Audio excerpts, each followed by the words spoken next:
In other news, a difference of view appears to have arisen between the British and Gibraltar governments over who will pay for the resurfacing next summer of the runway at Gibraltar Airport. Whereas Number 6 Convent Place is adamant that the works will be funded exclusively by the Ministry of Defence, the MOD claims the costs will be shared.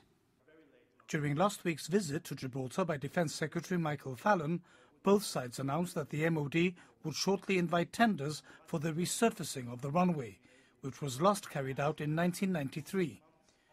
In a statement to Parliament, the Chief Minister left no room for doubt that Gibraltar would not contribute to meeting the costs. I and the Defence Secretary also announced that we had agreed that in future, but not now, the cost of replacing key elements of defence infrastructure at the airfield would be shared equally. However, in a written parliamentary statement, Mr Fallon has suggested the forthcoming works will also be paid for by both governments. He said the UK and Gibraltar will share equally the cost of the first resurfacing work at Gibraltar Airport in over 20 years. We referred the Defence Secretary's remarks to Number 6, which insists that future resurfacing costs will be met from a sinking fund that's been created for that purpose. A government spokesman said this fund has been created under the agreement with the MOD and is designed to be available in 15 years' time. There is therefore no question of the Gibraltar government contributing to the current resurfacing. And we'll be back with more of this week's news after this break. Welcome back. There was a major fire in the former Lady Williams Centre on Devil's Tower Road Monday evening. No one was injured and the cause of the fire is still under investigation. Reports of a fire were made at around 6 p.m. this evening. What started out as a small blaze turned into large flames that could be seen from the frontier. The area was cordoned off by the Royal Gibraltar Police and bystanders were made to wait until the fire was under control. There's an investigation going on. We more or less know where it started, where it originated, possibly in a sofa within one of the cubicles. But the nature or how it began is still undetermined. And talk me through the procedures put into place to keep the fire under control. Well, basically, we knew that the place was abandoned. We had confirmed reports that there was no one in the property. So the first action that we took was trying to extinguish it from the outside, rather than committing people into a structure which, as you can see, doesn't seem to be very stable. We did that from the outside, then we committed BA teams inside just to cool down the hotspots and so on, and just a final search just in case anybody did actually penetrate the property. From here you can see that some of the windows are broken, you can see black marks on the building, but talk me through the extent of the damage. Pretty extensive, in all honesty, apart from the fact that it wasn't in very good condition by the looks of it from the beginning. But the damage, as you can see, the ceiling basically doesn't have a ceiling anymore.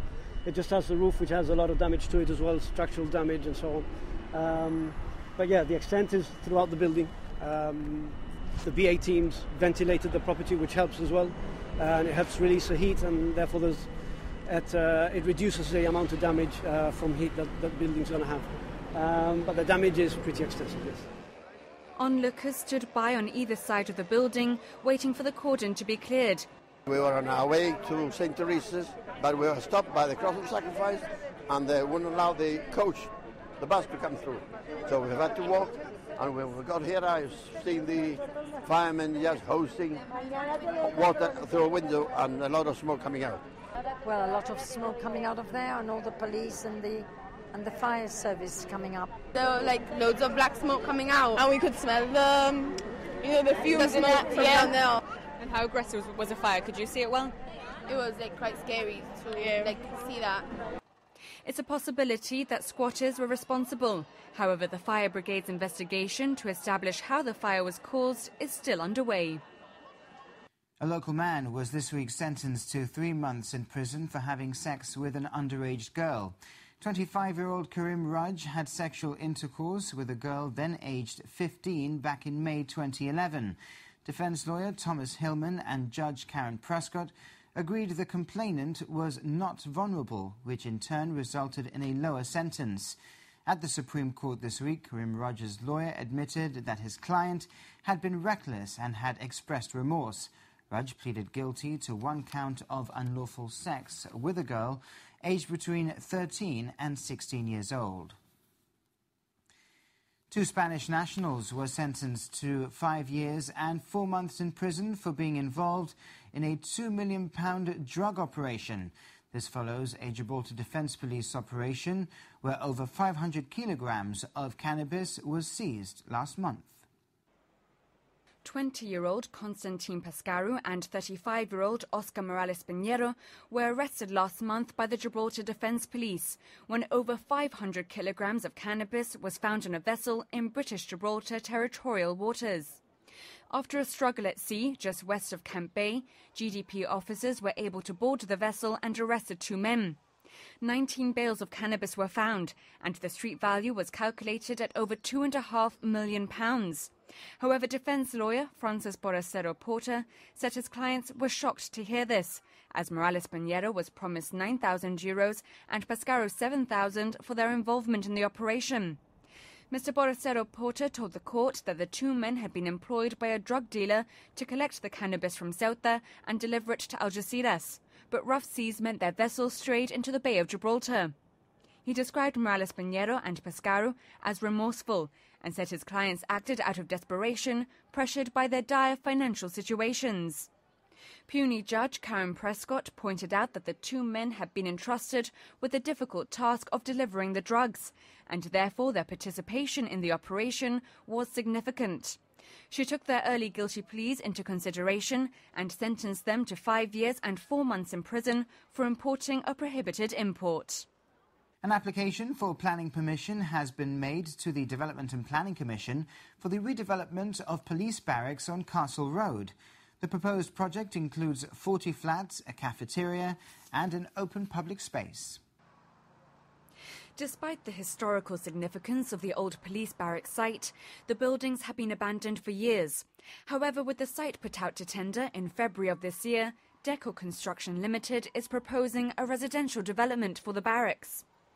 According to the company's statement, their design approach will recognise the significance of the buildings, retaining facades but remodelling interiors. It states that the conversion of the 4 blocks to contemporary residential apartments will cater for varied occupancy, from families to young professionals. They're applying for permission to develop 40 homes. These will include 1, 2 and 3 bedroom flats, as well as duplex 3 and 4 bedrooms. Modern glass lifts, balustrades, ventilation and improved access are features that are also included in the proposal, as well as an extension to include 2 more floors, a cafeteria, open public space and a car park. Deco Construction says that ultimately the intention is to give the buildings a new lease of life. The application and plans are currently at the Development and Planning Commission. The partnership between Gibraltar and the Ministry of Defence will only go from strength to strength. This was the Commander British Forces prediction during his address at the traditional Trafalgar Remembrance Ceremony. Commodore Ian McGee said Gibraltar and Gibraltarians still provide the same level of commitment they did at the time of the battle over 200 years ago. Those who died at the Battle of Trafalgar were once again remembered and honoured on the Rock. What is always a moving service was this year attended by Prince Michael of Kent, who together with the Governor was received with a musical salute.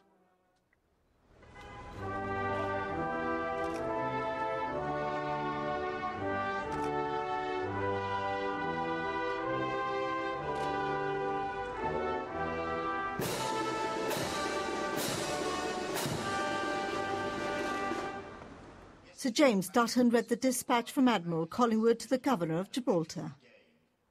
And the Chief Minister read the preamble. The Commander British Forces, Commodore Ian McGee, read the prayer written by Lord Nelson on the morning of the battle. In his address, he spoke of Admiral Nelson's qualities and the utter and complete confidence in the bastion of Gibraltar that existed then and now. The statement that every man do his duty, he said, is one that still applies today. I am personally so very proud that Gibraltar and Gibraltarians still provide this level of commitment and support to the Ministry of Defence today in making a forward mounting base, a lily pad for UK forces to deploy on global operations, viable on the Rock. Looking forward, I predict our partnership will only strengthen. 2 centuries on, there are many similarities between the Navy of 1805 and our armed forces of today. Fundamentally, human nature does not change, and we still rely on the early inculcation of an ethos that binds a team together to work for each other to a common purpose. The command chaplain, Reverend Mark Jackson, led the prayers, and wreaths were laid by the commanding officer, Royal Navy Gibraltar, Commander Nelson.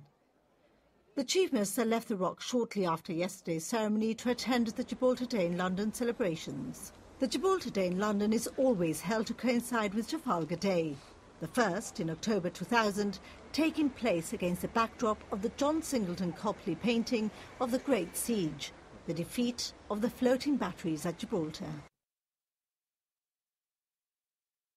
Also this week, representatives from the Citizens Advice Bureau recently attended a conference celebrating 75 years of CAB UK.